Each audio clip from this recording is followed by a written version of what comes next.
내가 여호와를 항상 송축하며 내 입술로 항상 주를 찬양하리이다. 내 영혼이 여호와를 자랑하리니 공고한 자들이 이를 듣고 기뻐하리로다. 나와 함께 여호와를 강대하시다 하며 함께 그의 이름을 높이세.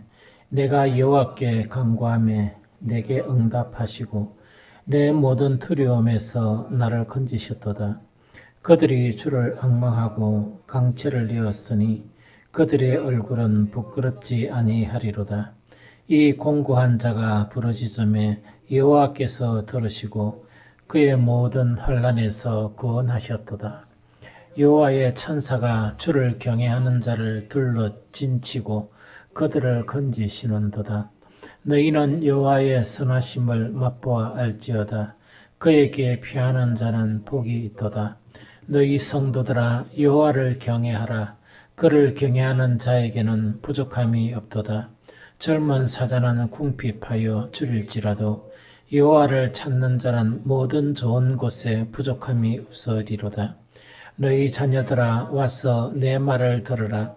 내가 여호와를 경외하는 법을 너희에게 가르치리로다. 생명을 사모하고 연수를 사랑하여 복받기를 원하는 사람이 누구뇨? 네 혀를 악에서 금하며 네 입술을 거짓말에서 금할지어다. 악을 버리고 선을 행하며 화평을 찾아 따를지어다. 여호와의 눈은 의인을 향하시고 그의 귀는 그들의 부르짖음에 기울이시는도다. 여호와의 얼굴은 악을 행하는 자를 향하사 그들의 자취를 땅에서 끊으려 하시는도다. 의인이 부르짖음에 여호와께서 들으시고 그들의 모든 환난에서 건지셨도다. 여호와는 마음이 상한 자를 가까이 하시고 충심으로 통회한 자를 구원하시는도다. 의인은 고난이 많으나 여호와께서 그의 모든 고난에서 건지시도다. 그의 모든 뼈를 보호하시며 그 중에서 하나도 꺾이지 아니하도다. 악이 악인을 죽일 것이라. 의인을 미워하는 자는 벌을 받으리로다. 여호와께서 그의 종들의 영혼을 속량하시나니 그에게 피하는 자는 다 벌을 받지 아니하리로다. 아멘. 4일날 아침에 그쪽 시편 묵상하면서 눈에 이래 딱 가장 많이 띄고 감동이 되던 게 시편 34편이었습니다. 그래서 오늘은 시편 34편 그 전체 말씀을 일부 이렇게 설교할 때 인용하기는 했지만 34편 전체를 아마 본 길은 오늘 처음이다 하는 그런 생각이 들어요. 어쨌든 간에 그 시편 이 34편 다시 이렇게 쭉 보다 보니까 참 대단하다. 그렇게 이 감탄밖에 안 나오는 정말 이런 사람이 있을까? 이런 사람이라는 건 뭐냐? 세상에 어떤 사람이 아니고 믿음 안에서 이런 위대한 사람이 있을까? 하는 정도로 참 놀랍고 좀 놀라운 것을 이제 이래 다시 새롭게 보게 되었습니다. 시편 34편은 다윗의 시거든요. 다 알다시피 이 다윗의 시인데 이 다윗이 사울한테 막 쫓겨가면서 최극단이에요. 극단. 그 최극단이라는 것은 가장 이제 코너로 몰린 때거든요. 그래서 20단이다가 더 이상 숨을 곳이 없어서 자기 나라에 숨을 곳이 없어서 어디로 피하는가? 자기의 적국인 이제 블레셋으로 피해요. 이 블레셋으로 이제 피하면서 이 그때 블레셋은 뭐냐니까 이렇게 분봉왕 연합나라 즉 각각 이래가지고 이 왕들이 세워졌는데 그 분봉왕 중에 한 왕 밑에서 이제 이렇게 이제 거기서 살려고 이렇게 하고 있는 거예요. 그런데 어쨌든 간에 이제 이 블레셋에 이제 이렇게 자기 군사 한 600명 정도 되나 이래 거느리고 거기에 이제 좀 이래 이제 목숨을 부지하려고 이제 거기 피하게 되는데 그때 이제 그 분봉왕의 신하들이 뭐는가니까 다윗을 살라지면 큰 화근이 일어난다. 왜? 적국의 이 장수였다. 장수였는데 어느 정도 장수였는가? 사울보다 아주 훌륭하고 출중한 그런 장수였기 때문에 난중에 화근이 생긴다. 이렇게 이제 하는 거예요. 그러다 보니까 당연히 이 다윗을 이제 그렇다 그러면 제거를 해야 되니까 이 분봉원 앞에 이 다윗이 이제 끌려가는 거예요. 끌려갈 때 이 어떻게 이제 살아날 길이 없잖아요. 살아남을 길이 없는데 어떻게 이제 살아남는가니까 그 왕 앞에서 미친 체 하면서 입에 침을 질질 흘리면서 그렇게 해가지고 이제 살아남는 거예요. 그래서 살아남는데 그 상황에서 이 다윗이 시를 지은 시가 시편 34편이에요. 그런데 이 34편, 그래서 아마 그 전반적으로 다 이렇게 이제 이 공부를 해보기는 이제 처음이었던 것 같은데 전체를 보니까 요지가 두 개예요.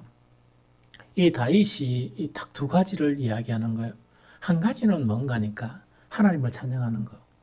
즉, 제일 첫 번째 하나님을 찬양하는 거, 그걸 이야기해요. 그런데 하나님을 자기만 찬양하는 게 아니고 그런 최악의 상황 가운데서 생명을 부지하기 위해서 정말 그래도 기름 부음을 받은 이 다윗이잖아요. 얼마나 자존심이 상하겠어요. 그런데 자기가 하나님을 찬양하면서 사람들에게 하나님을 찬양해야 된다. 이걸 갖다 권면한 그런 시예요. 또한 두 번째 이제 큰 내용은 뭐냐니까 크게 두 가지를 이야기하는데 하나는 찬양하는 거, 하나는 뭐냐니까 하나님을 경외해야 된다 하는 그 교훈을 남긴 시가 바로 시편 34편 1절에서 22절에 그런 말씀이다 하는 그 내용이에요. 그래서 이걸 좀 분석을 이래 했으면 참 좋겠는데 여러 가지 그 시편 34편의 분석 자료들이 상당히 많아요. 상당히 많은데 그 어떤 그 이제 이 부류들이 이제 그 신학자들이 이 분석한 그 내용 자체 그대로 전체는 아니지만 참으로 이렇게 은혜스럽게 분석을 잘했다 하는 그런 내용을 이렇게 제가 접하게 되었거든요. 다윗은 뭐냐? 이 두 가지. 하나는 뭐냐? 하나님을 찬양하는 것. 하나는 뭔가니까 하나님을 경외해야 된다. 그러니까 자존심이 상하고 무너질 때 다 무너지고 바닥까지 보인 이런 그런 상황 속에서 정말 딴 이야기가 아니고 이것 시를 지었는데 그 시가 주제가 그 두 가지였다는 그 이야기죠. 그래서 이제 제일 첫 번째로 이제 하나가 뭔가 찬양이라 그랬죠. 그래서 아침에 쭉 이런 묵상을 하면서 뭐냐 우리가 찬양하는 거 있죠. 이게 상당히 귀한 거거든요. 찬양이 이제 귀한 거, 우리 기도도 억수로 귀한 거죠. 그런데 이제 뭐 이렇게 이제 처음에 뭐 기도하기가 힘든 상황에서 기도하는 거, 그다음 찬양하는 거 이걸 갖다가 그랬지만 찬양과 기도는 뭐냐 하나님께 상달되는 게 있고 중간에 없어져 버리는 게 너무 많아요. 그래서 몇 번 이야기했죠. 이 교회 공간에 좀 이렇게 울려 퍼지다가 사그러져 버리는 거예요. 그렇기는 이 찬양이 하나님 보좌까지 올라가면 얼마나 좋겠어요. 기도 얼마나 힘든 겁니까? 그런데 막 이래 기도를 막 통성을 하고 이래도 성전에 여기서 좀 시끄럽다가 이게 하나님 보좌까지 상달되는 기도가 있고 그렇지 않은 그런 기도가 있다는 그 부분이거든요. 그런데 이제 우리가 이제 찬양 자체가 그것이 이제 하나님이 받으시는 찬양이 되려 그러면 감사가 있어야 된다. 감사나 감격이 있죠. 이런 것들이 찬양에 포함되어야 된다는 그 내용이거든요. 안 그러면 우리가 찬양 시간에 찬양한다 하면 아주 메마른 찬양을 하거든요. 메마른 찬양. 물론 옛날에 청년들 가르칠 때 그 찬양을 좀 많이 했어요. 많이 한 거는 뭐냐니까 낮 동안 세상 살았기 때문에 그 다음에 찌든 때나 모든 것들이 많잖아요. 그런 말씀을 전하기 전에 마음을 바꾸기 위해서 찬양을 참 많이 했었어요. 그러면 그 찬양하기 위해서 뭐냐니까 선곡 자체 무엇을 찬양할 것인가 그건 엄청 어떻게 하는 거니까 그 영혼들을 생각하면서 이 찬양을 곡을 골라요. 그래서 그때는 1장부터 해가 전체 돌아가고 또 앞에서 돌아가고 이런 경우가 참 많아요. 그래서 그때 이제 불렀던 찬양들이 뭐냐 곡조도 아름다운 거지만 가사 정말 이 가사를 통해서 더럽고 때 묻은 그런 심령들 그 다음 피곤하고 지친 그런 영혼들에게 힘을 불어일으키고 또 하나님의 말씀 자체를 이렇게 그 심령 속에 떨어지게 하려고 그러니까 필요한 게 그런 찬양이었어요. 그래서 어떤 때는 뭐냐니까 찬양만 부르다가 거의 말씀은 잠깐 하고 마친 데도 있어요. 왜냐니까 그런 상황이 되면 참 그게 은혜스럽더라 하는 그 이야기죠. 그래서 찬양을 하게 되면 하나님이 받으신다 안 받으신다 그는 본인이 알아요. 본인이 알아요. 그런데 보통 그냥 찬양은 뭐냐? 그냥 입술로 찬양하고 아무 생각 없이 찬양하는 거예요. 그러니까 이 찬양을 하는 사람 본인이 이것이 하나님께서 받으신다는 건 느껴지고 그 찬양을 통해서 신비한 경험들을 해요. 영이 회복이 되고 정말 찬양을 하면서 회개가 일어나고 또한 하늘로부터는 힘이 이렇게 전달이 되고 이래요. 그러나 아무런 생각 없이 찬양하면 해봐야 뭡니까? 그냥 요만 이런 머무르다가 끝나버립니다. 이해되죠? 그래서 이 찬양, 하나님께 찬양할 때는 아까 이야기한 것처럼 뭐냐? 무엇이 가장 이 기반이 돼야 되는가? 감사가 기반이 돼야 돼요. 하나님에 대한 정말 감사 자체가 내 마음속에서요. 막 이렇게 이제 충만하게 되면 여러분들 감사가 엄청 많은 그런 것에서 뭐냐 찬양이 되면 그 찬양은 감사가 아무것도 없는 찬양하고는 차이가 많이 나겠죠. 그래서 감사가 있어야 되고 하나는 감격. 감격이란 것은 어떤 건가 하니까 우리는 어떤 사람이냐? 하나님의 사람이거든. 하나님의 자녀들 아닙니까? 이 하나님의 자녀들이고 이 세상 사람들은 사탄에 속해 있는 그런 자들이거든요. 그런데 이제 하나님의 자녀다 보니까 항상 무엇을 경험합니까? 주님의 임재를 경험하게 되죠. 일하면서나 하면서. 그러면은 세상 사람들이 가지지 못했던 그런 감격이나 여러 가지 것들 자체를 이렇게 가지게 되거든요. 그 찬양할 때 그것이 이렇게 포함이 되면 그 찬양 자체가 하나님께 상달되어지는 또 찬양의 힘이 있어가 그 찬양을 통해서 하나님께서 신비한 방법으로 하나님의 그런 복 자체가 임하게 되는 그것이 되었어요. 다윗은 뭐라고 이야기하는 거니까 극한 상황, 즉 생명 자체를 구하기 위해서 너무 날아가가지고 이 뭡니까 이제 그걸 갖다가 왕 앞에서 왜 됩니까? 자기의 적국인 왕 앞에서 미친 채 하면서 생명 살아난 거예요. 근데 이래 이야기하니까 여러분들 실감 안 나죠? 사람이란 건 자존심이 있다 그랬죠? 그 자존감이 있고 자존심이 있다 그러면 용어에서는 꼭 그렇게 구분 안 하는데 내가 그렇게 구분하고 싶어요. 자존감은 뭐냐? 신앙하고 연결된 거예요. 즉 이거는 뭐냐? 우리가 구원을 받으면 신분이 바뀌죠. 세상의 아들에서 하나님의 아들로 바뀌죠. 하나님의 실제 아들이 되니까 자존감이 생기는 거예요. 이 자존감은 뭐냐니까 이 세상에 내가 살면서 내가 어떤 형편이 있냐 또 이 세상에 살면서 내가 어떤 지위냐 아무 관계 없습니다. 왜냐니까 내가 누구의 자녀라고요? 하나님의 자녀니까. 그래서 누가 보든 안 보든 누가 어쨌든 안 그렇든 뭐냐 내 자존감으로 살아가는 거예요. 자존심이 되면 속이 상합니까 안 상합니까? 속 상하면 웃으면 어떤 미소가 되죠? 억수로 보기 싫죠. 그런데 보기 싫잖아요. 근데 그게 이제 자존감이다. 자존심이란 건 뭐냐니까 그렇게 국어 용어 사전에 그렇다는 건 아니고 그다음 내가 이제 목사니까 이렇게 분석 좀 나누고 싶다. 그 자존심이란 건 우리 자존심을 막 내세우죠. 그 자존심은 1등감 때문이에요. 1등감이 이렇게 충만한데 그 1등감에 대한 부분을 건드리니까 화가 폭발하는 거예요. 그런데 지가 진짜 잘나고 진짜 똑똑하고 이러면 누가 멍청아 이러면 화가 나겠습니까? 나겠습니까? 화가 날 리가 없지. 오해은이가 만약에 목사한테 있다 그지? 우리 목사님은 너무나 무지해 이러면 내가 그 이야기 들으면 기분 나쁘겠나? 안 그러면 씩 웃겠냐?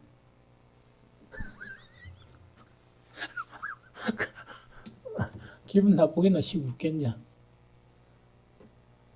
씩 웃겠지? 웃는 거니까. 아이고 예원아 니는 무지하고 그것도 구분하지 못하구나 어렸어. 이래가 씩 웃는다.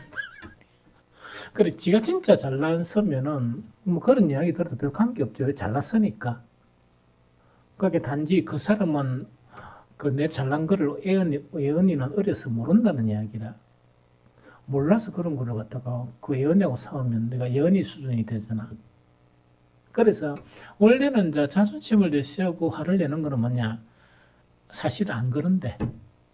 안 그러는데 그런 척 하다가 안 그런 부분들을 누가 싹 건드리 보잖아. 그래 화가 나쁜 거야. 왜? 들통이 났으니까.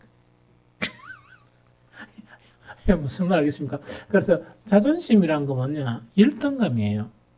그래 99% 열등감 때문에 나타나. 그럼 진짜 그 사람은 뭐냐? 그 부분에 열등한 부분이 있는 거야. 그게 아픈 거야.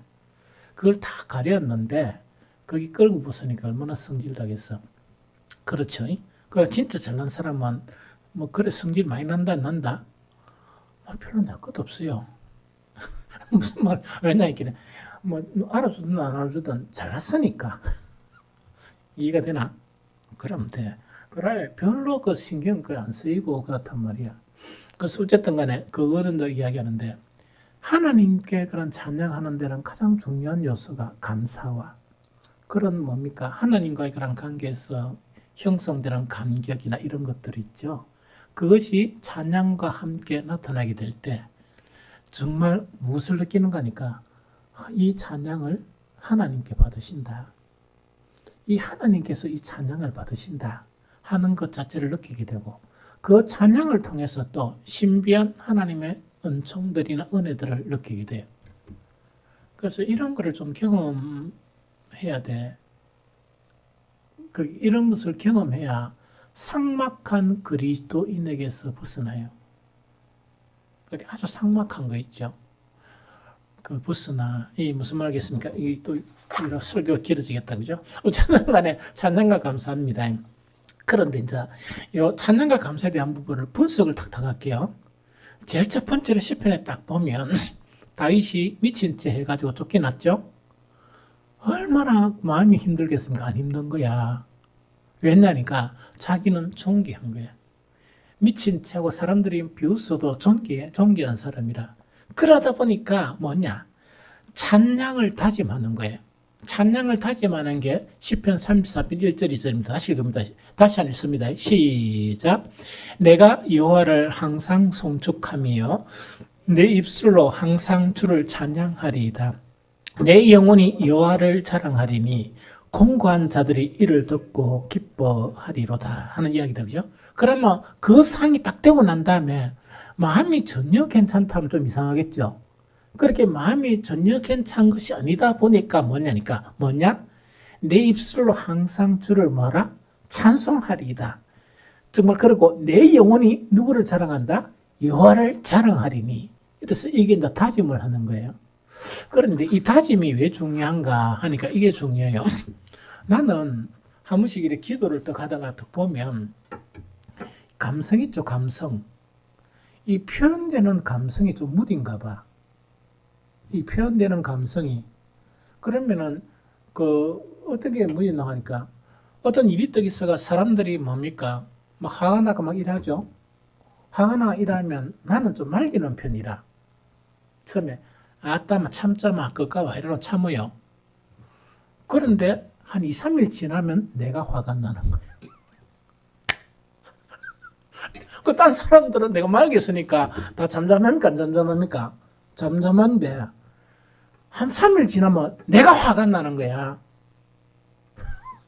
그렇게 이게 뭐 딴 사람은 다 그때 이렇게 감성이나 이런 부분이 좀 이렇게 빠른데 난 좀 늦은가 봐. 어떤 면에서 약점인가 하니까 기도할 때나 이래야 할 때 가장 중요한 게 이 감사가 막 이렇게 일어나고 찬양이 일어나고 이래야 되잖아. 그렇죠? 단 은혜 은혜 하나님 주신 은혜가 얼마나 많아. 그걸 갖다가 막 이렇게 이제 이 감정적으로 표현되면 하나님 얼마나 기뻐하시겠어요. 그걸 기도도 얼마나 기뻐하시겠어. 나는 그런 부분이 좀 약해.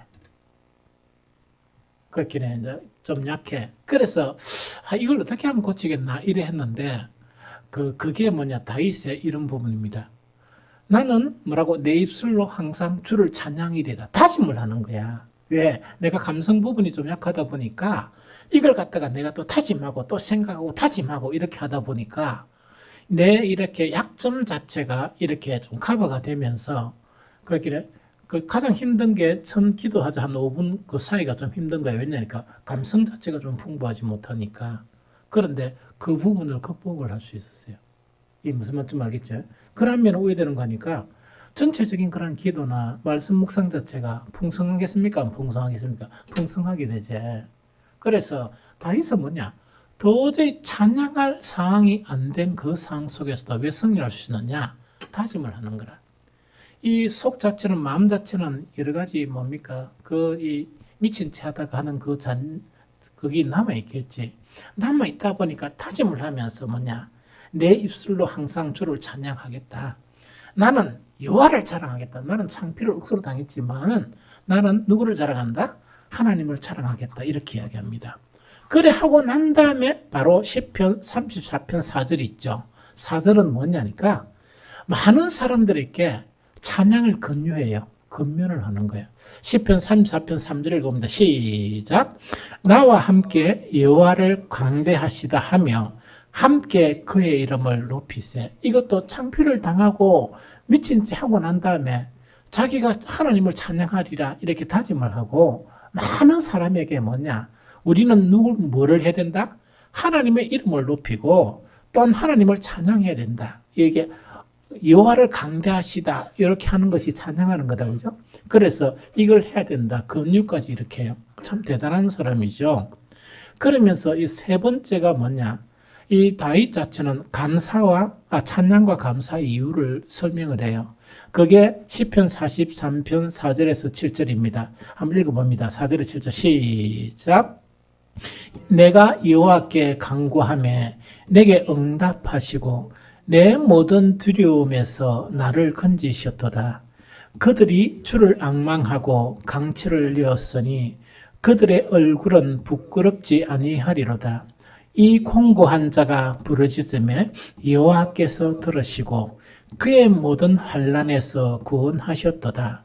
여호와의 천사가 주를 경외하는 자를 둘러 진치고 그들을 건지시는도다. 이렇게 이야기한다, 그죠? 그럼 여기 이제 뭐냐, 이게 시편 43편 4절에서 7절은요, 한마디로 딱 표현하면 뭡니까?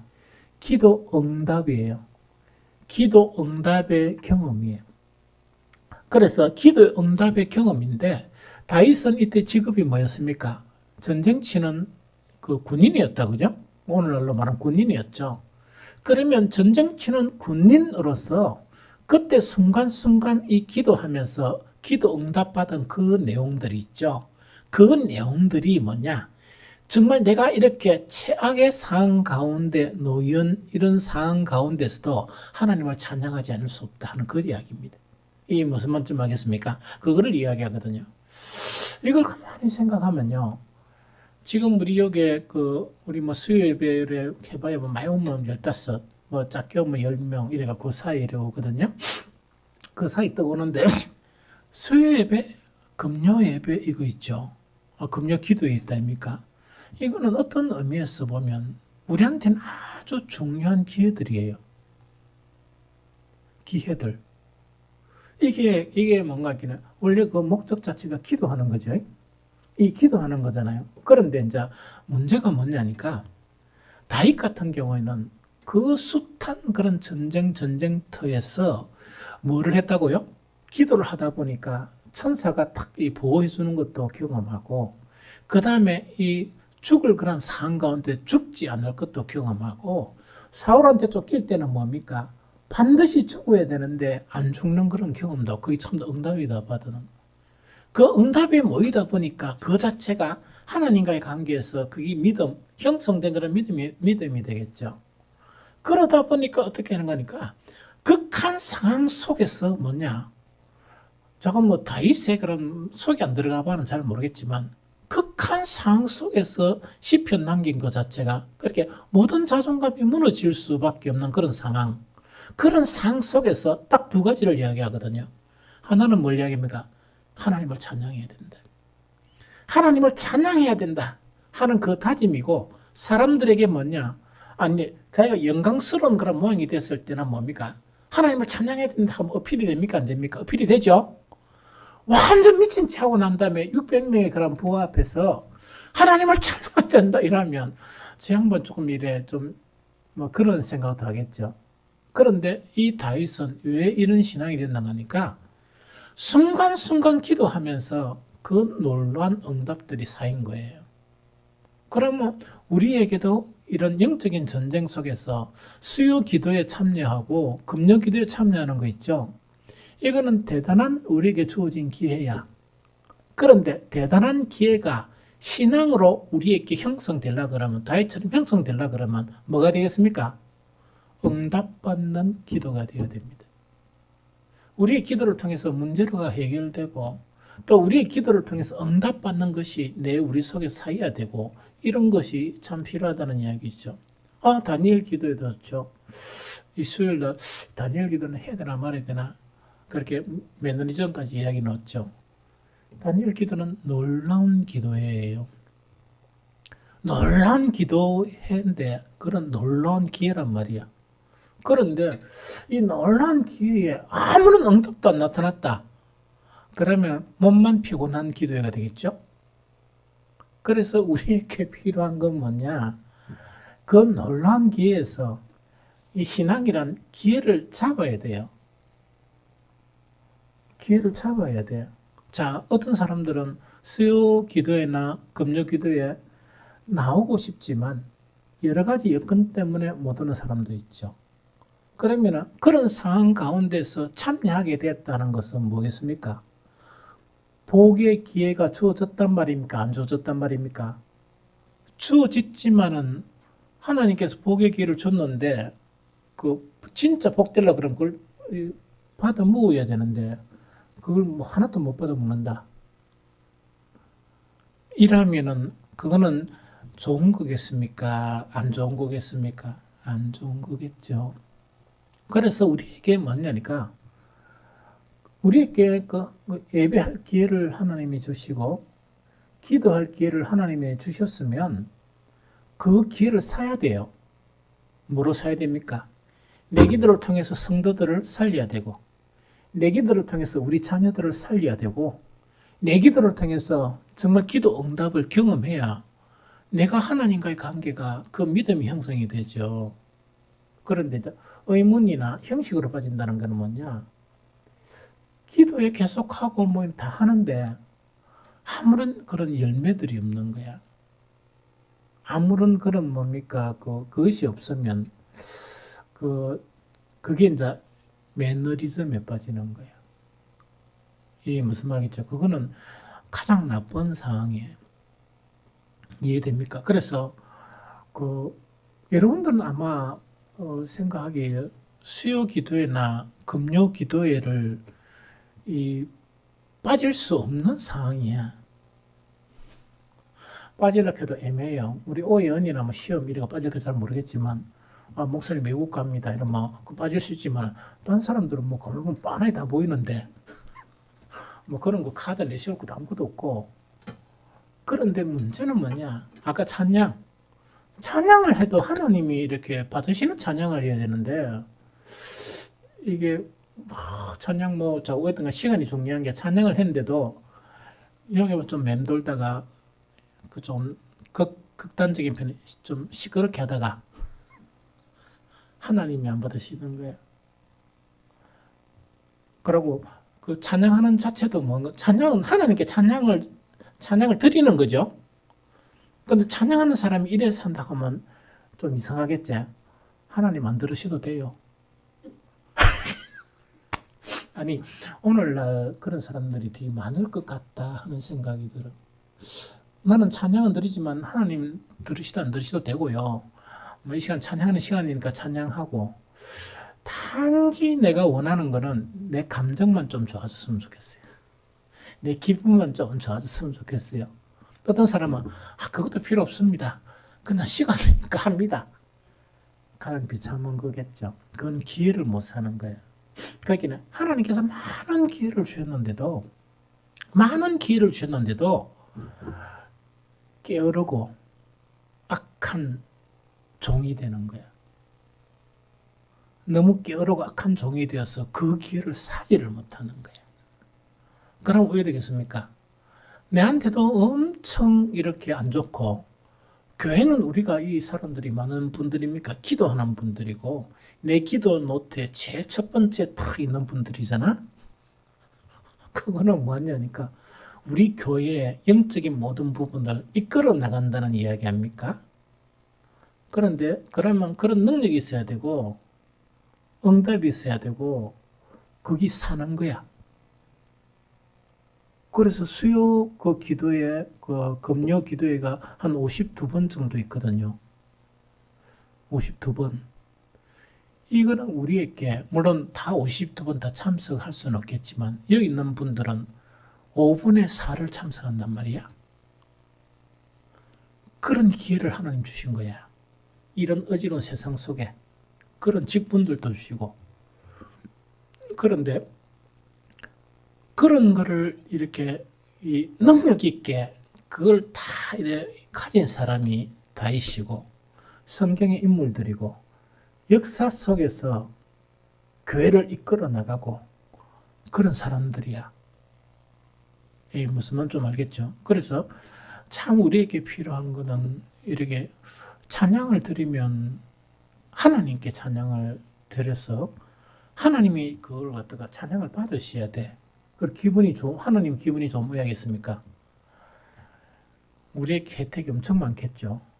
또 우리의 기도란 그 기회도 뭐냐니까 우리 기도를 통해서 우리 성도들의 변화가 일어나고 이런 거 있죠. 내 자신에도 변화가 일어나고 또 내 기도는 그 하나님의 그 뭡니까 이 보좌에까지 올라가고 그렇게 하면 얼마나 좋겠느냐. 그래서 다윗은 이것에서 승리한 사람이라. 그러고 이제 나는 이렇게 고민하고 싶은 게 다니엘 기도를 하다가 7월 1일부터 할까 말까 망설인단 말이야. 나는 늘 좋아요. 하면 늘 좋아. 내 개인적으로는. 왜? 주님과의 관계가 계속 깊어지고 말씀도 더욱더 깊어지고 막 여러 가지가 되게 좋아. 그런데 목사가 웃기잖아. 지원처만 잘 묻고 이래버리면 왜 되겠습니까? 그것도 좀 비참한 목사잖아. 그렇죠? 그래서 양지하는 거 이 효과가 있어야 됩니까? 안 됩니까? 효과가 있어야 되죠. 수요 예배 금요 기도회는 뭡니까?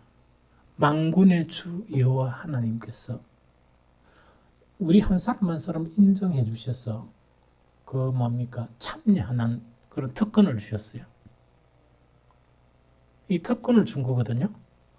특권을 주는데 하나님은 많은 그런 기대를 가지고 특권을 주는데 이게 찬양도 성전만 맴돌다가 사라져 버리고 만약에 이랬다 하면 다음에 하나님 어떻게 만날 것입니까? 우리 교회 초신자들이 있는데 왔다 갔다 하는 사람들 많은데 그 하나님께서 그 한 사람 한 사람 이름을 또 부르면서 그죠? 내가 그런 특권 어떤 특권입니까? 수요 기도에 참여할 수 있는 특권, 금요 기도에 참여할 수 있는 특권, 직분까지 줬는데 니 뭐 했노? 어떻게 할 겁니까? 우리 모두에게 그 영혼들을 맡겼어요. 여러분들 생각하니까 목사에게 맡긴 줄 압니까? 아닙니다. 목사 예배 인도하고 설교하고 그랬죠. 여러분들도 여러분들의 직임을 받았는 거야. 뭐하는 직임? 성도를 온전케 하고 교회를 세우는 직임 받았는 거야. 그러면은 수요 기도회나 금요 기도회 혹시 다니엘 기도회 하면 이거는 중요한 기회입니까? 기회가 아닙니까? 중요한 기로 인식이 되면 기도가 뜨겁겠습니까? 안 뜨겁겠습니까? 엄청 뜨겁겠죠. 그래 이제 그게 우리에게 주어진 그런 부분이다 하는 그 이야기입니다. 그러고 이 신앙은 참 쉽죠. 세상에 이런 내 능력으로 해야 됩니까? 내 능력을 안 합니까? 내 능력으로 해야 되죠. 물론 하나님의 도움을 구하지만 교회 일은 내 능력입니까? 주님이 능력도 주십니까? 얼마나 편안해. 살만 있으면 다 합니다. 마음만 있으면. 여러분들 내가 50대 가지고 그 신학이라 축제해가지고 내 동기들 자체는 벌써 40년 가까이 30 몇 년 동안 그 뭡니까 30 몇 년째 보통 뭡니까 이거 이제 목회를 하잖아요. 나는 지금 오래 해봐야 이제 15년이란 말이야. 그럼 왜 되는가 하니까 그 배 이상의 그런 격차라는 거는 무시할 수가 없어. 그런데 마음만 탁 먹으면 15년 그거는 금방 추월합니다. 왜냐니까 내 능력으로 하는가 모르겠지만 내 능력으로 하면 힘들겠지. 그러나 내 마음 자세와 하나님께 매달리고 이렇게 하면 하나님이 뭘 주신다? 능력 주세요. 이 무슨 말인지 좀 알겠죠? 그래서 뭐 내가 능력이 없고 뭔가 다 핑계야. 왜? 하나님은 모든 것을 다 주시는 거예요. 모든 것을 다 주시고 능력도 구해라 그랬잖아. 능력도 안 구하고 이런 거 있죠. 그러면 안 되는 거예요. 그래서 이 다윗이 참 우리에게 건면하는 거는 뭐냐? 그렇게 놀라운 건면을 하게 된 거는 뭐냐? 그 숱한 그런 이 기도의 기회들 자체를 잘 살린 거예요. 그 기회를 잘 잡은 거예요. 잡다 보니까 그것이 믿음으로 승화되면서 이런 고백을 할 수 있었던 그런 사람이 된다는 그 이야기고, 그 다음에 이제 그 다음에 이제 네 번째 이 다윗이 뭐냐? 하나님을 막 찬양하고 이 건면을 하면서 뭘 건면하느냐? 구원의 경험을 가지기를 건면해요. 즉 하나님 앞에 뭐냐 체험적인 신앙을 좀 가져라 하는 그 경험을 그걸 이야기합니다. 그건 어디 있냐? 시편 34편 8절에서 10절. 자 읽어봅니다. 시편 34편 8절에서 10절.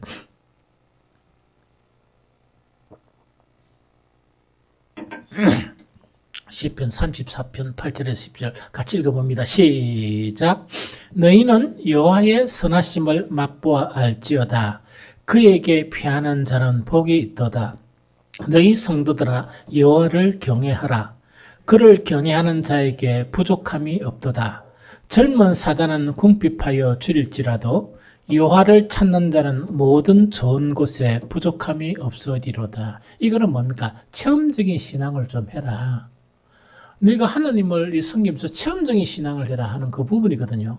근데 이걸 딱 보니까 이게 여러분들은 이게 딱 보니까 여러분들은 이런 체험은 있습니까? 없습니까?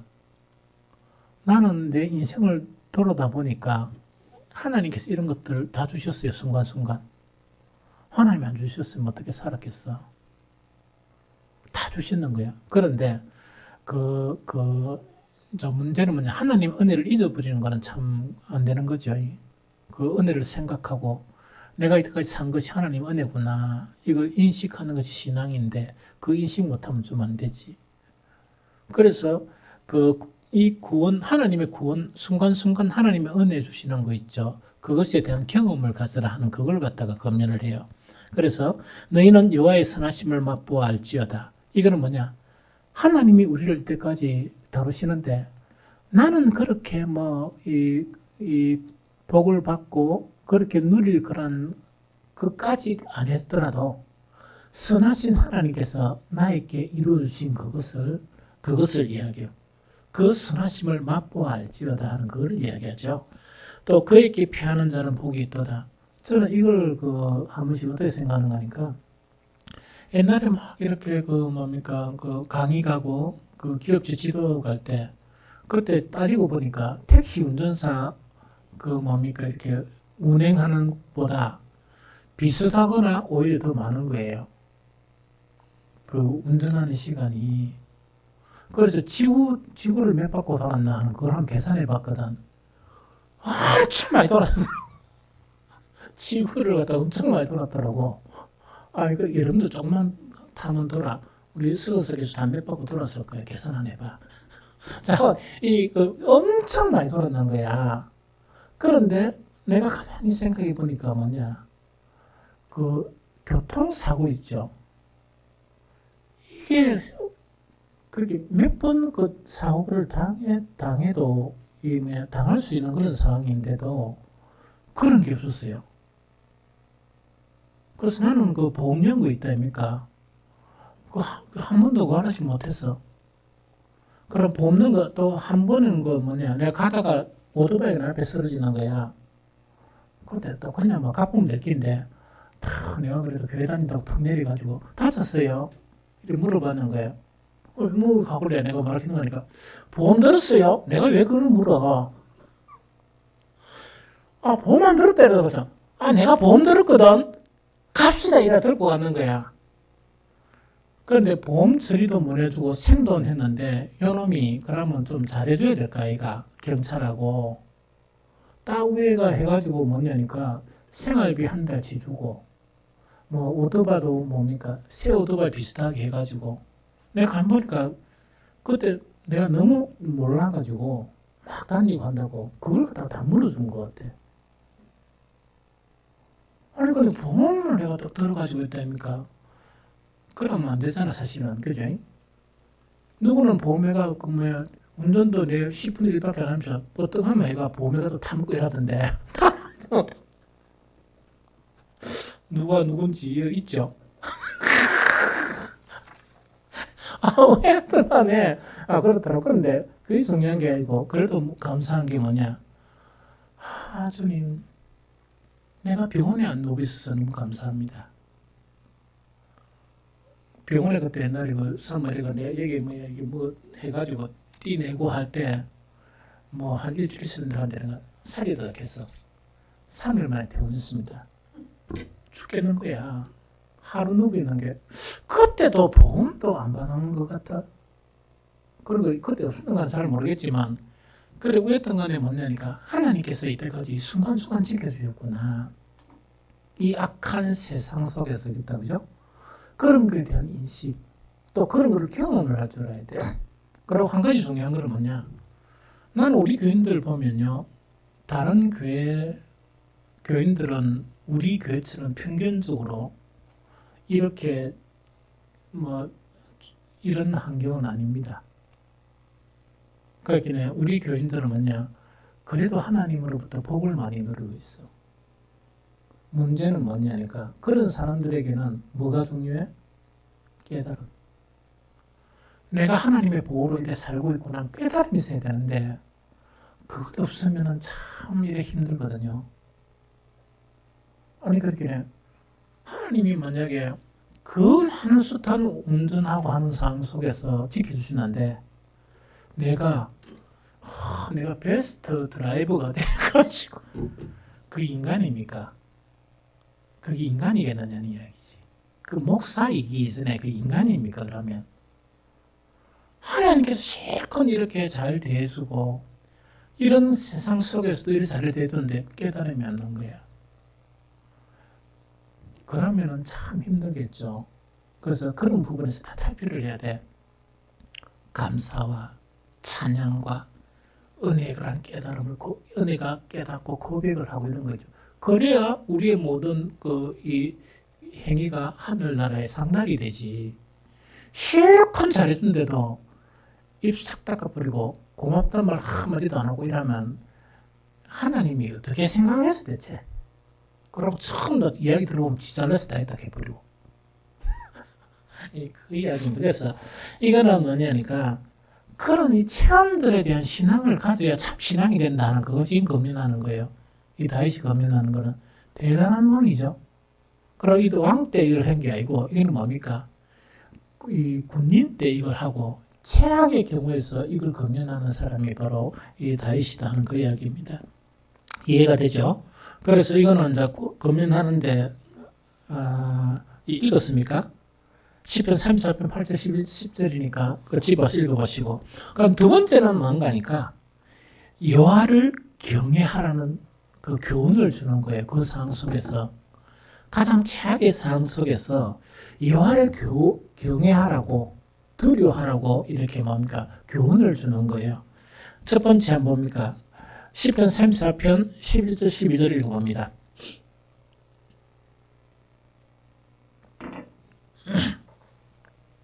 시편 34편 11절 12절 읽어봅니다. 시작. 너희 자녀들아 와서 내 말을 들으라. 내가 여호와를 경외하는 법을 너에게 가르치리로다. 생명을 사모하고 연수를 사랑하여 복 받기를 원하는 사람 누군요? 이야기다, 그죠? 그러면 이제 다윗이 왜 그런 거니까 그 이때 이제 이 시를 들은 사람은 누구였습니까? 함께 했던 600명, 뭐 가족들 하면은 앞에 뭐 사하면 천수백 명 되겠죠. 그 사람들이겠다, 그죠? 그 사람들 앞에 온통 창피를 받아가고 난 이후에 이 뭐라 하는 거니까 나의 자녀들아 내 말을 들어라. 내가 여호와 경외하는 법을 가르쳐 주겠다는 고집 이야기합니다. 이 상황에서. 그러면서 그 12절에 보면 아주 놀라운 이야기를 하죠. 생명을 사모하고 연수를 사랑하여 복 받기를 원하는 사람 누군요? 이야기죠. 그럼 이거는 그 다시 편집을 해보면 이런 말 이렇게 해석할 수 있어요. 그 이제 자기 부하들하고 자기 다른 자들을 툭 이렇게 앞에 상해서 창피를 막 당한 그런 상황 속에서 뭐라고 이야기하는 거니까 너희 속에서 만약에 하나님의 복 받기를 원한다 그러면 여호와를 경외해야 되는데 여호와 경외하는 법을 내가 지금부터 가르쳐 주겠다. 참 놀랍죠. 그러니까 그 얼마나 담대하고 그 창피를 무릅쓰고 그 사람들이 어떻게 생각했습니까? 우리 대장이 이 살랐고 미친 채다가 이래 생명 건졌다. 이렇게도 생각할 수 있는 상황 속에서 뭐냐? 너희가 정말 복 받고 싶으면 여호와 경외하는 법을 내가 가르쳐 주겠다. 그거 지금 이야기라. 그런데 요지는요. 여호와 경외하는 요지는 법 가르친 요지는 두 가지밖에 없어요. 시편 이 시편에 보면 시편 34편 13절 14절 시편 34편 13절 14절 읽어봅니다. 시작. 내 혀를 악에서 금하며 내 입술을 거짓말에서 금할지어다. 악을 버리고 선을 행하며 화평을 찾아 따를지어다. 다시 한번 시작. 내 혀를 악에서 금하여 내 입술을 거짓말에서 금할지어다. 악을 버리고 선을 행하며 화평을 찾아 따를지어다 하는 이야기죠. 요거는 하나는 뭐냐니까 말, 하나는 행위예요. 하나는 말이고 하나는 행위라. 그래서 말과 행위를 할 때 하나님을 두려워하면서 말하고 너희 모든 행위를 하나님을 생각하면서 하나님을 하나님을 경외하는 두려워하기 때문에 말도 삼가고 행위도 삼가라 하는 그걸 지금 이야기해요. 이 무슨 말인지 좀 알겠죠? 그래서 하나님 경외하는 방법을 이 두 가지 있으면 다 아닙니까? 그죠? 하나는 뭐라고? 말 조심 좀 해라. 함부로 입에 막 이래 이 생각이 있다고 입에 내뱉지 말라는 이야기라. 함부로 내뱉지 말고 누구를 두려워하면서 하나님을 두려워하면서 말을 해라. 행위도 뭐냐? 네 멋대로 하지 말고 뭘 해라? 하나님을 생각하고 두려워하면서 행해라 이야기입니다. 그럼 다윗의 교훈에 의하면 이렇게 통제가 안 되는 사람은 뭐냐? 하나님을 두려워한다 안 한다? 그 증거밖에 안 돼. 그래서 아주 조심해야 됩니다. 그래서 우리의 말과 행위 자체가 뭡니까? 전체다 아닙니까? 전체다다, 그죠? 그런데 이 말과 행위를 할 때 하나님을 두려워하면서 말하고 하나님을 두려워하면서 너희 행동을 하라. 이것이 바로 여호와를 복받는 여호와를 경외하는 가르침이다. 그걸 이야기합니다. 그래서 실제 상 자체가 이제 이건 쭉 읽어보면 뭐 간단한 이제 다 끝났습니다. 읽어보면 뭐냐? 34편 15절 16절 여호와의 눈은 의인을 향하시고 그의 귀는 그의 부르짖음에 기울으시는도다. 여호와의 얼굴은 악을 행하는 자를 향하사 그들의 자취를 땅에서 끊으려 하시는도다. 저기 이러면 지금 아무것도 안 일어나지만 하나님께서 뭐가 정말 이 자취를 끊어버리려고 한다는 얘기죠. 그러면 하나님을 왜 두려워하면서 말을 잘 조심해야 되고 행위를 조심해야 되느냐? 여호와의 눈은 모든 것을 다 보고 계신다. 모든 것을 다 보고 계시면서 그의 귀는 그들의 부르짖음에 귀를 기울이시는 듯다. 자, 아까 이야기했죠. 우리 수요 기도에, 금요 기도에, 그 다음에 뭐 다니엘 기도 뭐 우리 계속 하고 있었으니까 이 많이 하는 거죠. 좋은 기회다, 그죠? 기도에 응답되는 것은 여러 가지 조건이에요. 그런데 다윗에게서 한 이야기가 뭐냐? 하나님께서 귀를 기울이시는 그 기도의 사람은 어떤 사람이라고? 여호와를 두려워하는 사람, 여호와를 경외하는 사람. 지 행동, 지 말, 지 멋대로 하고 난 다음에 또 앉아가 기도하면 하나님이 들으십니까? 끊으려고 작정하시겠습니까? 끊으려고 작정하신다. 이게 다윗 자체가 우리 인자 건면한 그런 내용이다. 또 16절에 보니까 여호와의 얼굴은 악을 행하는 자를 향하사 됐고, 시편 34편 17절 19절에 보면 의인이 부르짖음에 여호와께서 들으시고 그들의 모든 한란에서 건지셨도다. 여호와는 마음이 상한 자를 가까이 하시고 충심으로 통회하는 자를 구원하시는도다. 의인은 고난이 많으나 여호와께서 그의 모든 고난에서 건지시는도다. 이게 이제 여호와를 경외하는 사람은 하나님에게 이런 일이 일어나고, 그 다음에 악인에게는 또 반대죠. 그 시편 34편 21절에 보면 악이 악인을 죽일 것이라 의인을 미워하는 자는 벌을 받으리로다. 이게 무슨 말이겠죠? 그러니까 뭐 우리가 참 경건하게 사는 그리스도인들은 핍박을 두 군데서 받아요. 한 군데서는 누구로 받습니까? 세상 사람으로. 한 군데는 누구로부터 받습니까? 육신적인 그리스도인으로부터 핍박을 받아요. 너무 힘들어요. 그런데 세상 사람으로부터 핍박받는 게 힘들겠습니까? 육신적인 그리스도인으로부터 핍박받는 게 힘들겠습니까? 같은 신앙생활하면서 핍박받는 게 너무 힘들어요. 이거 안 받아본 사람은 잘 몰라. 이게 무슨 말인지 알겠죠? 너무너무 힘들어요. 기도를 해도 기도 가지고 시비하고, 금식을 하면 금식 가지고 시비하고 이런 거 있죠. 그러니까 참 이런 때 너무 피곤해. 그래서 자고 했던 간에 뭐냐? 악이 악인을 죽일 것이라 의인을 미워하는 자는 벌을 받으리로다 하는 그 부분입니다. 말씀 정리할게요. 오늘 시편 34편은 뭐냐? 다윗이 최악의 상황 속에서 감사와 찬양, 그걸 갖다가 다짐을 하고 많은 사람들에게 하나님을 찬양해야 된다 하는 그거를 이야기합니다. 그러면서 실제로 이런 삶을 살기 위해서는 무엇을 경험해야 된다? 하나님의 선하심들을 맛보아 알아야 된다. 그 다음에 내가 추구한 것은 뭡니까? 실컷 받아놓고 은혜 깨달음이 없으면 왜 됩니까? 불평밖에 안 나오겠죠. 그래서 그것도 보완을 해야 된다. 그걸 신약에서 강조하는 거예요. 이해됩니까? 두 번째, 이제 뭐냐? 경험적인 신앙을 해라. 하나님께 숱하게 우리에게 정말 이루어지던 그런 것들이 우리의 내면에 쌓이게 되고 믿음으로 쌓이게 되어야 된다는 이야기고, 두 번째, 여호와를 경외하는 신앙, 이건 아주 중요하다. 이건 대단히 중요하다 하는 그걸 이야기합니다. 그런데 놀라운 거는 뭐냐? 극한 창피를 당한 그런 상황 속에서 여호와를 근면하라는 그런 교훈의 시를 남기는 거예요. 그의 백성들에게. 자기의 창피당한 것을 다 본 백성들에게 담대히 그걸 가르치는 거예요. 그러면서 그 행위로서 나타나는 여호와 경외한 것은 몇 가지다? 두 가지. 하나는 입술이고 하나는 행동이다 하는 그거를 이야기합니다. 그러면서 하나님은 우리의 모든 말과 우리의 모든 행위를 지켜보고 계신다. 그 다음에 그 행위와 그 말대로 우리를 뭐한다? 보호하신다 하는 것에 대한 것이 오늘 아주 중요한 그런 시편의 말씀이었다 하는 그 내용입니다.